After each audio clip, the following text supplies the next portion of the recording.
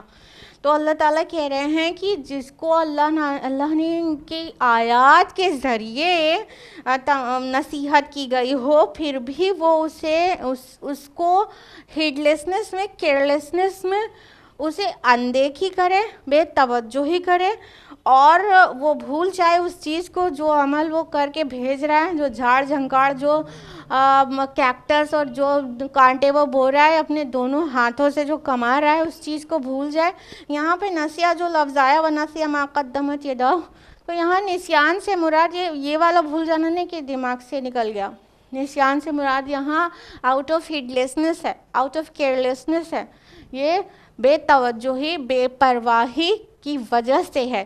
تو یہ انسان کیا کر رہا ہے کہ اللہ تعالیٰ کی آیات کے ذریعے اسے نصیحت کی جا رہی ہے اور اس کے بعد بھی وہ سن کر نہیں دے رہا ہے۔ سبحان اللہ، قرآن مجید معجزات کا معجزہ ہے، اس کے اندر ساری اپیلنگ چیزیں ہیں، اس سے انسان کو نصیحت کی جائے تو بھی نہ مان کر دے تو بہت حیرانی کی بات ہے، بہت حیرانی کی بات ہے۔ اور مت سمجھیے گا کہ یہ صرف کفار مکہ کو کہا جا رہا ہے، یہ مشرکین مکہ کے لیے یہ آیت نازل ہوئی ہے، بالکل نہیں۔ قیامت کا پورا قرآن مجید کا پورا میسج قیامت تک کے لوگوں کے لیے ہے۔ آج ہم مسلمانوں کو بھی اس کتاب کے ذریعے نصیحت کی جاتی ہے لیکن وہ اپنی پیٹھ موڑ لیتے ہیں۔ گویا دنیا پرستی اتنی سوار ہے سر پر کہ چاہتے ہیں کہ بس جو خواہشات ہیں وہ تو پوری ہو جائیں، پھر بڑھاپے میں دیکھا جائے گا جنت اور جہنم کے بارے میں، اور یہ قرآن جس طرف بلاتا ہے وہ باتیں دیکھا جائے گا کب، جب قبر میں پیر لٹک جائے گا۔ تو یہ سب بہت لوگ کر رہے ہیں، ملت کی اکثریت یہ کام کر رہی ہے کہ قرآن کے ذریعے داعیان اسلام انہیں اسلام کی طرف اللہ تعالیٰ کے کال کی طرف بلا رہا ہے لیکن وہ اپنی پیٹھیں دکھا رہے ہیں۔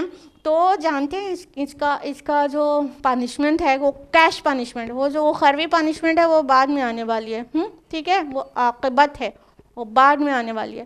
جو کیش پنشمنٹ ہے وہ سن لیجئے بہت ڈراؤنی ہے۔ اللہ تعالیٰ نے کہا کہ اگر کوئی ایسا کرے گا، میسج اس کو اللہ کی آیات کا میسج اسے پہنچایا گیا، کھول کر واضح کر دیا گیا، وہ اسے سمجھ گیا، اس کے بعد بھی اس نے اگر پیٹھ دکھائی اور اعراض کیا تو کیا ہوگا کہ ان کے دلوں پر اللہ تعالیٰ پردے ڈال دے گا، وہ اب نہیں سمجھیں گے۔ یعنی ایک ٹائم ہوتا ہے اسے سمجھایا جاتا ہے، تب تک وہ پلین ہارٹیڈ ہوتا ہے، وہ ابھی اللہ تعالیٰ نے اسے پہلے سے دلوں پر پردے ڈال کے اس کے انٹیلیجنس کو لاک کر کے پیدا نہیں کیا ہے، اس کی سمجھ اپنی پوری مسلم ہے، اور اسے پیش کیا جا رہا ہے آیات قرآنی، آیات الہی، اسے ڈوز اینڈ ڈونٹس مینشن کیا جا رہا ہے. بات اسے سمجھ میں آ گئی ہے لیکن وہ نہیں مان رہا ہے، ضد میں، ہٹ دھرمی میں، مادہ پرستی میں، یا جو بھی آپ کہیے کہ دنیا پرستی میں، جو سمجھ کر بھی نہیں مان رہا ہے. تو کیا ہے کہ اللہ تعالیٰ اس کی کیش پنشمنٹ یہ دیتا ہے کہ اس انسان کے انٹیلیجنس کو لاک کر دیتا ہے، اس کے دماغ پر پردے پڑ جاتے ہیں، اس کے دل پر پردے پڑ جاتے ہیں. اب اس کے بعد داعی حق اسے پکارتے رہیں گے تو اسے اب تو سمجھ میں بھی نہیں آئے گا. پہلے ایسا نہیں تھا، پہلے سمجھ میں آ گیا تھا، نہیں مانا تھا، ضد میں، ہٹ دھرمی میں، ہاں، ایروگنس میں، بہت زیادہ تکبر میں کہ ہاں ہم ان کی سنیں گے. تو اللہ تعالیٰ نے اس کا جو فوری جو سزا دیتے ہیں وہ یہ کیا ہے کہ اب انہیں کچھ سمجھ میں نہیں آئے گا. ان یفقہوہ آیا لفظ فقہ سے ہے نا، فقہ مینس کیا ہوتا ہے؟ انڈرسٹینڈنگ نہیں ہوتا، ڈیپ انڈرسٹینڈنگ ہوتا ہے، ٹھیک سے سمجھ میں آنا، پورا کمپریہنشن، فل کمپریہنشن، کہ بات پوری طرح سے سمجھ میں آنا.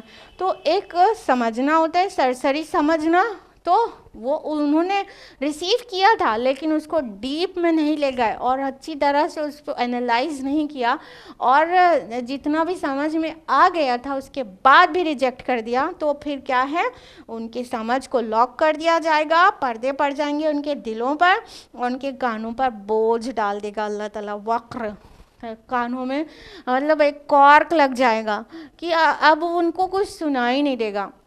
اس کا مطلب یہ نہیں وہ بہرے ہو جاتے ہیں، یہ کون سی بہرے پن کی بات ہے؟ معنوی بہرے پن کی بات ہے. کئی بار ایسا ہوتا ہے نا کہ انسان سنتا ہے لیکن تو بھی نہیں سنتا، اور یہ ہدایت اخذ کرنے والی بات ہی نہیں، ایسے نارمل حالات میں بھی انسان سنتا ہے لیکن نہیں سنتا. کیسے؟ دیکھیے جیسے کچھ لوگ ہوتے ہیں کہ اب یہ درس قرآن چل رہا ہے، رائٹ، اب اسے سن رہے ہیں اور کان میں آواز جا رہی ہے نا، لیکن سوچ کیا رہے ہیں اور ریسپانس کیا دیں گے ختم ہونے کے بعد کہ ہاں بہت اچھا تھا، بس اگر ایسے سے ایسے کہہ دیتی تو اور اچھا ہو جاتا، اگر ایسے سے ایسے یہ کہنے کے بجائے یہ کہہ دیتی، اور ایسا ایکسپلین کرنے کے بجائے ذرا سا ایسا ایکسپلین کر دیتی تو اور اچھا ہو جاتا، بہت زیادہ اچھا ہو جاتا. اب کیا ہوا؟ سنا مگر پھر بھی نہیں سنا، سنا اور نہیں سنا نا. تو ایسا سننا بھی انسان سنتا ہے، سن تو لیا، اس کے کانوں نے تو اسے ریسیو کیا، جو ساؤنڈ ویوز ہیں وہ اس کے ایئرز نے ریسیو کیا، لیکن اسے سمجھنا نہیں چاہا، جو میسج تھا وہ نہیں ریسیو کیا، بلکہ سپرفیشلی اپنا ججمنٹ دے ڈالا، ایسے سے ایسا ہو جاتا تو زیادہ اچھا رہتا. تو یہ ہے سن کر بھی نہیں سننا. کس کو پانشمنٹ ملتی ہے ایسی والی؟ جو انسان چیزوں کو، جس کو اللہ کی آیات پہنچے، ایکسپلین کر دی جائے، بات سمجھ میں آ جائے، حق کا حق ہونا واضح ہو جائے، اور جو حق اور باطل کا فرق ہے وہ سمجھ میں آ جائے، اس کے بعد بھی ریجیکٹ کر دے، تو پھر اب وہ نہ ہی سمجھنے کی اس کی صلاحیت بچے گی، نہ ہی سننے کی، جبکہ اس کے پاس آنکھیں بھی ہوں گی، کان بھی ہوگا، ہرٹس بھی ہوں گے، برین بھی ہوگا، سب کچھ ہوگا، مگر اب اس کو ہدایت ملنے سے رہی. یہ اللہ تعالیٰ کی سنت ہے، یہ اللہ تعالیٰ کا طریقہ ہے کہ جو ایک لانگ ٹائم تک ٹروتھ کو ریجیکٹ کرتا رہتا ہے تو اللہ تعالیٰ اس کو یہ دنیاوی کیش پنشمنٹ دے دیتا ہے. فرمایا کہ اب تو آپ اسے حق کی طرف بہت بلائیں تو بھی وہ ہدایت نہیں پائیں گے، کیونکہ اللہ تعالیٰ نے ان کو سیل کر دیا ہے کہ وہ ہدایت پائیں. تو اے نبی آپ اور سارے داعیان اسلام مل کر جمع ہو جائیں تو بھی اس کو ہدایت پر نہیں لا سکتے. تو اس بات سے اللہ کی پناہ طلب کرنا چاہیے میری پیاری بہنوں کہ ہم لوگ سن کر بھی سمجھ کر بھی اسے ریجیکٹ کر دیں، چاہے کسی بھی وجہ سے ریجیکٹ کر دیں.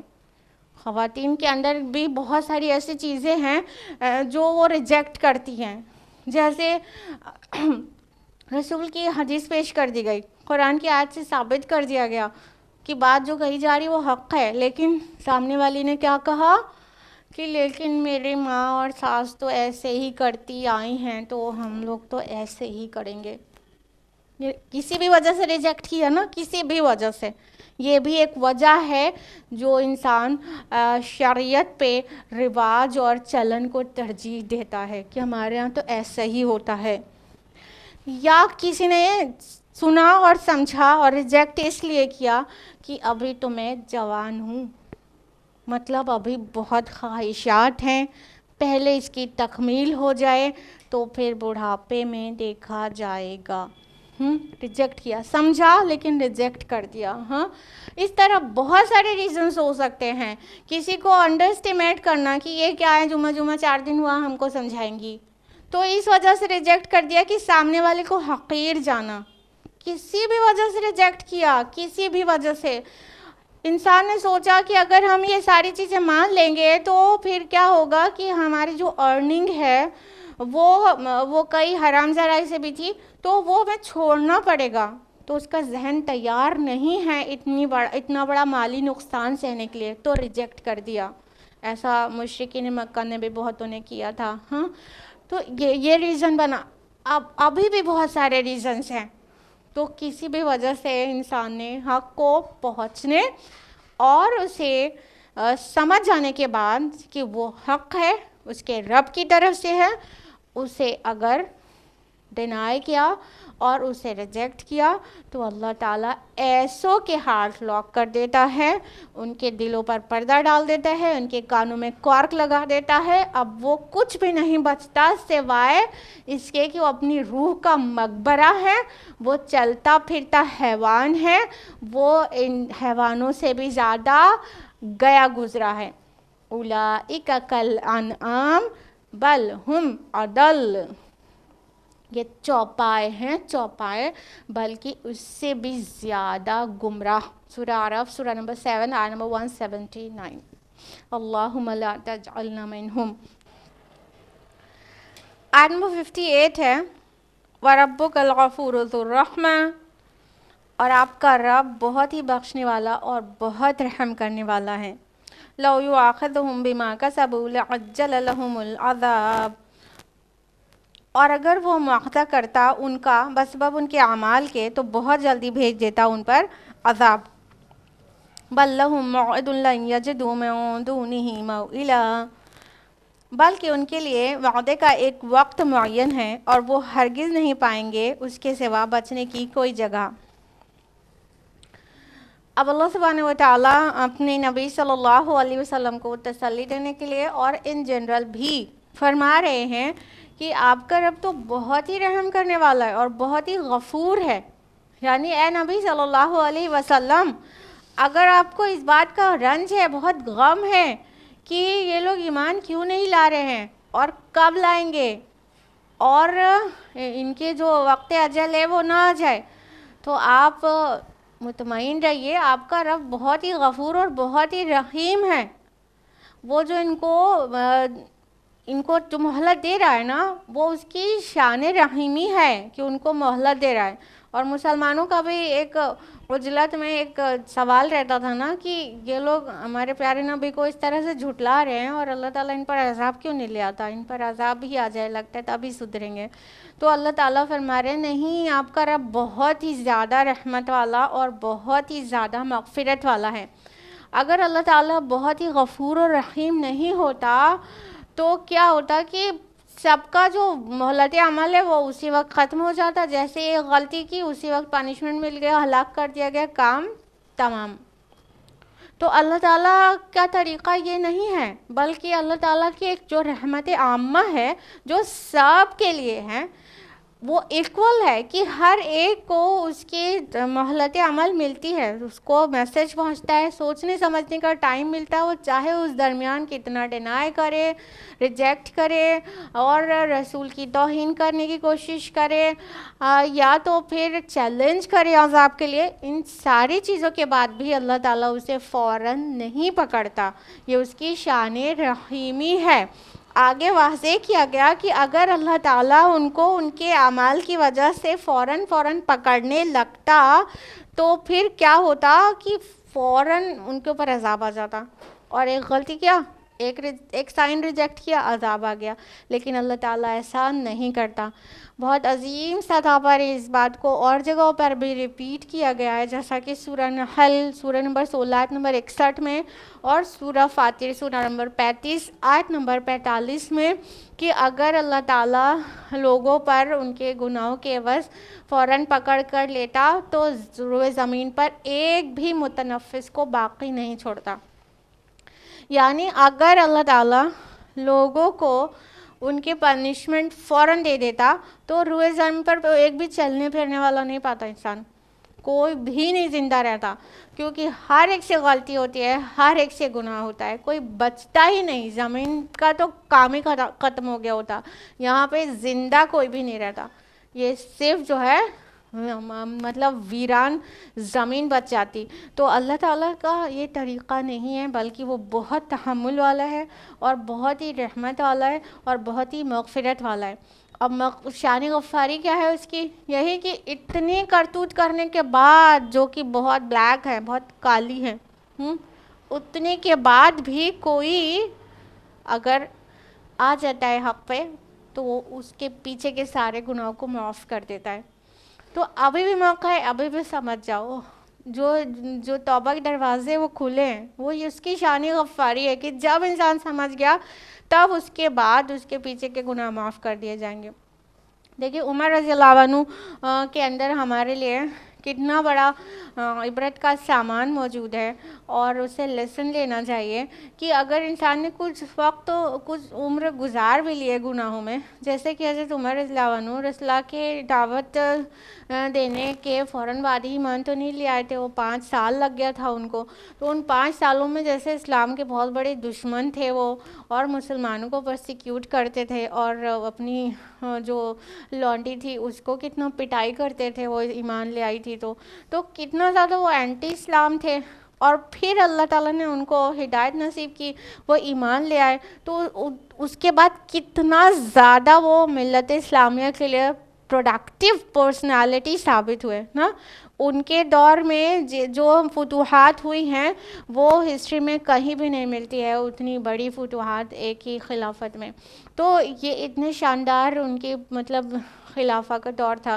تو اب آپ دیکھیے کہ اگر انسان کو پچھلے گناہوں کی معافی کا پروانہ سامنے نہ مل جائے کھلا کھلا، کہ جب بھی ایمان لے آؤ گے پیچھے کے گناہ معاف کر دے گا اللہ تعالیٰ، اللہ تعالیٰ غفور ہے، تو پھر کتنے ہی لوگ ایمان لانے سے رک جائیں گے ڈسکریج ہو کر، کہ پیچھے کے بہت سارے جو ہمارے گناہ ہیں وہ تو الٹیمیٹلی ہم کو خسارے میں ڈال دیں گے، تو پھر فائدہ کیا ہے جو تھوڑا اور صحیح.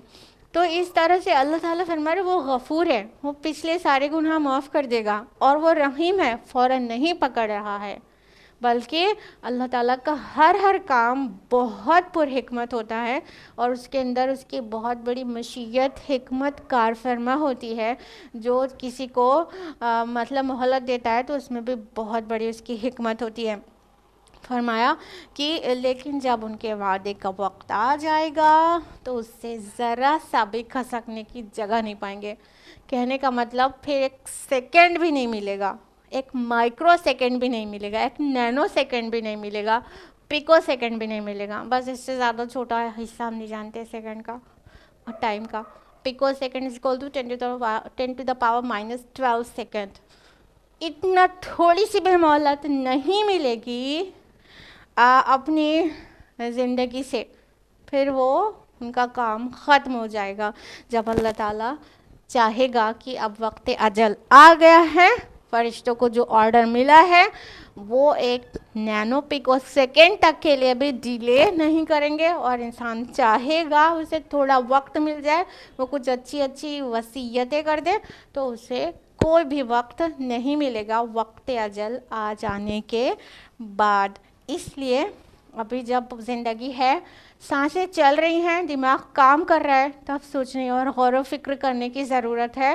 اور جب بہت دیر ہو جائے گی تو پھر پچھتانے کے علاوہ کچھ ہاتھ نہیں لگے گا، اور یہ سائیکولوجیکل پنشمنٹ ہوگی روز آخرت انسان کی، کہ اسے ریگریٹ ہوگا اور وہ پچھتائے گا.